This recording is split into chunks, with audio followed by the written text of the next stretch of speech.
તમે ગુજરાતના કોઈ બી પોલીસ સ્ટેશનમાં જાઓ એટલે પોલીસ બંદોબસ્ત કલેક્ટરના ઓર્ડર વિના બી આ કામગીરી કરે છે. સરકારને પોલીસને શા માટે ઉતાવળ છે આ લાઈન નાખવાની અમને ખબર નથી પડતી. ખેડૂતોને વળતર પૂરું ચૂકવવામાં નથી આવતું. બજાર કિંમત જે વાત કરો, અમારે અહીંયા 2 ગામ સાથે જ છે. દરેક કામરાજ તાલુકામાં દરેક ગામમાં બાજુના ગામમાં 1000 ની જંત્રી આપી, બાજુના ગામમાં 281 રૂપિયા જંત્રી આપી. એટલે આ જે ડિફરન્સ છે, એટલે અમે સરકારને કલેક્ટરશ્રીને રજૂઆત કરી કે ભાઈ તમે જે કંઈક તમે વળતર આપો એક સમાન વળતર આપો. બુલેટ ટ્રેનમાં એક્સપ્રેસ વેમાં જે આપ્યું છે માર્કેટ જંત્રી નહીં, માર્કેટ વેલ્યુના 4 ગણા ખેડૂતો ચૂકો, કાંતો પછી તમે જમીન સંપાદિત કરીને અને કોરિડોર સંપાદિત કરીને અમને વળતર ચૂકો. પરંતુ આ લોકોએ તમે માનો નહીં 32% જમીન ગુજરાતની આ ટાવર લાઈનમાં દિલીપભાઈ જવાની છે. એટલે ખેડૂતો બરબાદ થઈ જશે. કેટલા ટકા કઈ તમે કેટલા ટકા કુલ બધી જ લાઈનો જવાની છે?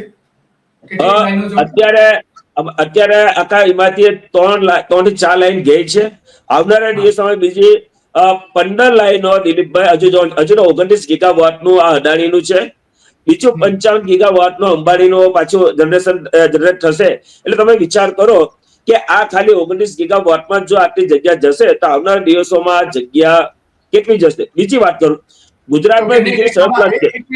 રમેશભાઈ, આ તમે બહુ મોટો આંકડો કર્યો, કારણ કે આટલા મોટા પ્રમાણમાં જો ખેડૂતોને અસર થતી હોય, કેટલા ખેડૂતો અને કેટલા ટકા જમીન આમાં જવાની છે?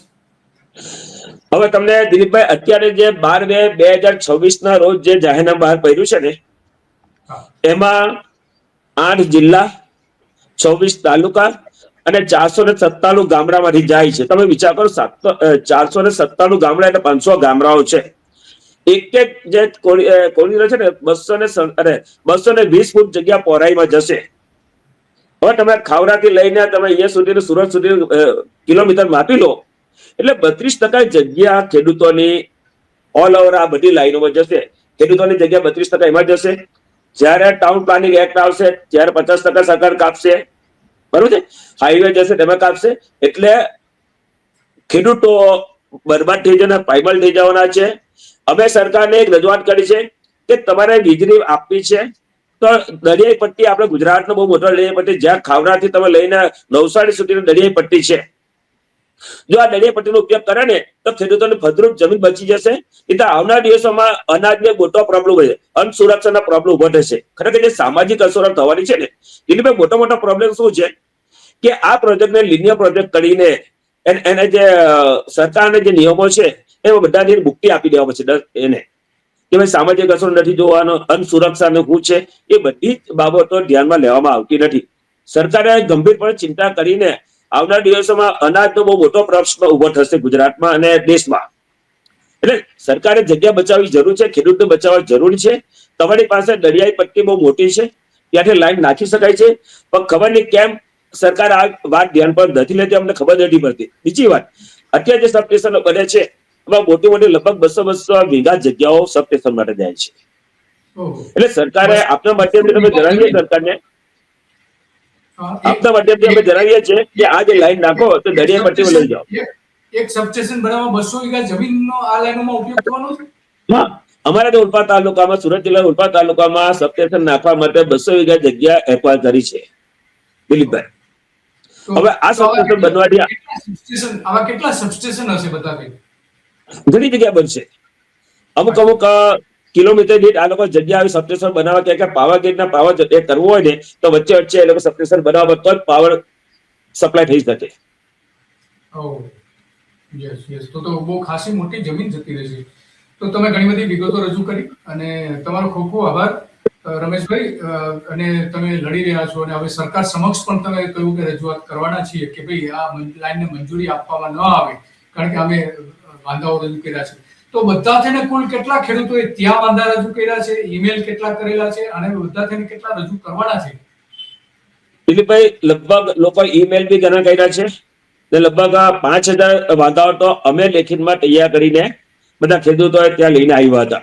ને ઈમેલ ની હજુ 2 દિવસમાં, ગઈકાલે આજના દિવસમાં ઘણા ઈમેલ થયા હશે. એટલે બધા તાલુકામાં ફર્સ્ટ ટાઈમ વાંધા અરજી અત્યાર સુધીમાં કલમ 164 મુજબ એ લોકો પરવાનગી લેવા માટે સરકાર પાસે જવાના છે ને, ત્યારે કોઈ વાંધા આપવાની ફર્સ્ટ ટાઈમ વાંધાઓ રજૂ કરવામાં આવે છે. અમને આશા છે અને અમને સરકાર પર વિશ્વાસ છે કે ભાઈ સરકાર અમારી વાતો ધ્યાને લેશે અને આ લાયસન્સ ન આપે એવી અમારી એક માંગણી છે.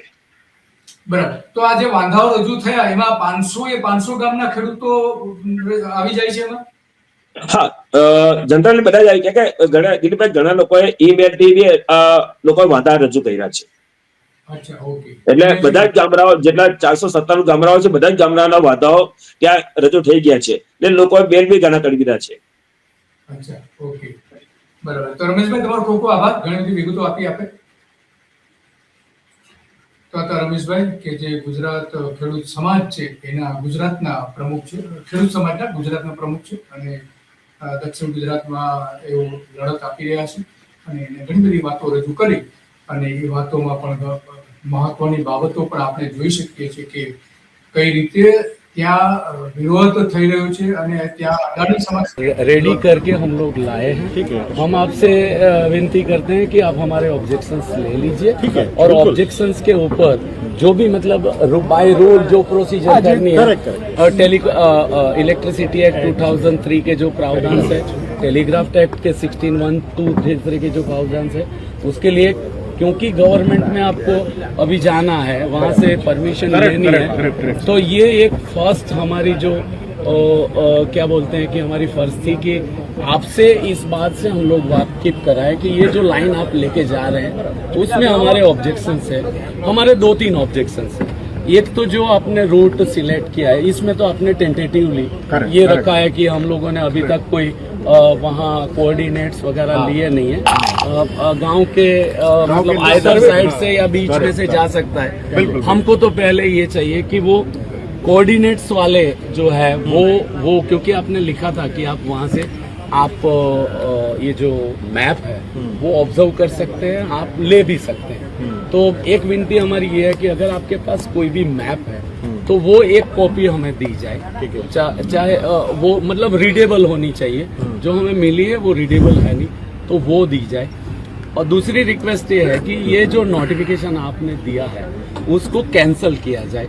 और क्यों તો આ ખેડૂતોએ સ્પષ્ટપણે માંગણી કરી છે કે જે નોટિફિકેશન જે ઇસ્યુ કરવામાં આવ્યું છે સરકાર તરફથી એ રદ કરવામાં આવે, ચોખ્ખી માંગણી કરી છે. એટલે કે અદાણીની મુશ્કેલીઓ વધી રહી છે દિવસે દિવસે, ખેડૂતો જાગૃત થયા છે. 2 લાઇનમાં તો મનમાની ચલાવી છે અદાણીએ, કચ્છથી લઈને અલગ અલગ જગ્યાએ ઉત્તર ગુજરાતથી લઈને દક્ષિણ ગુજરાતમાં પણ અને અમદાવાદમાં તો 1.5 લાખ વૃક્ષો ખેડૂતોના કાપી કાઢવામાં આવ્યા છે. 1.5 લાખ વૃક્ષો.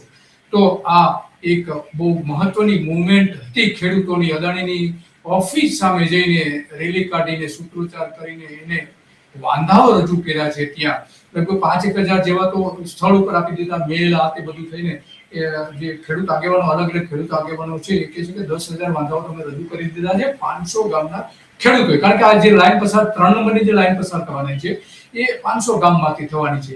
ક્યાં ક્યાંથી થવાની છે આપણે અગાઉ એક કાર્યક્રમ કરેલો, એમાં બધી વિગતો રજૂ કરી હતી. તો બસ આ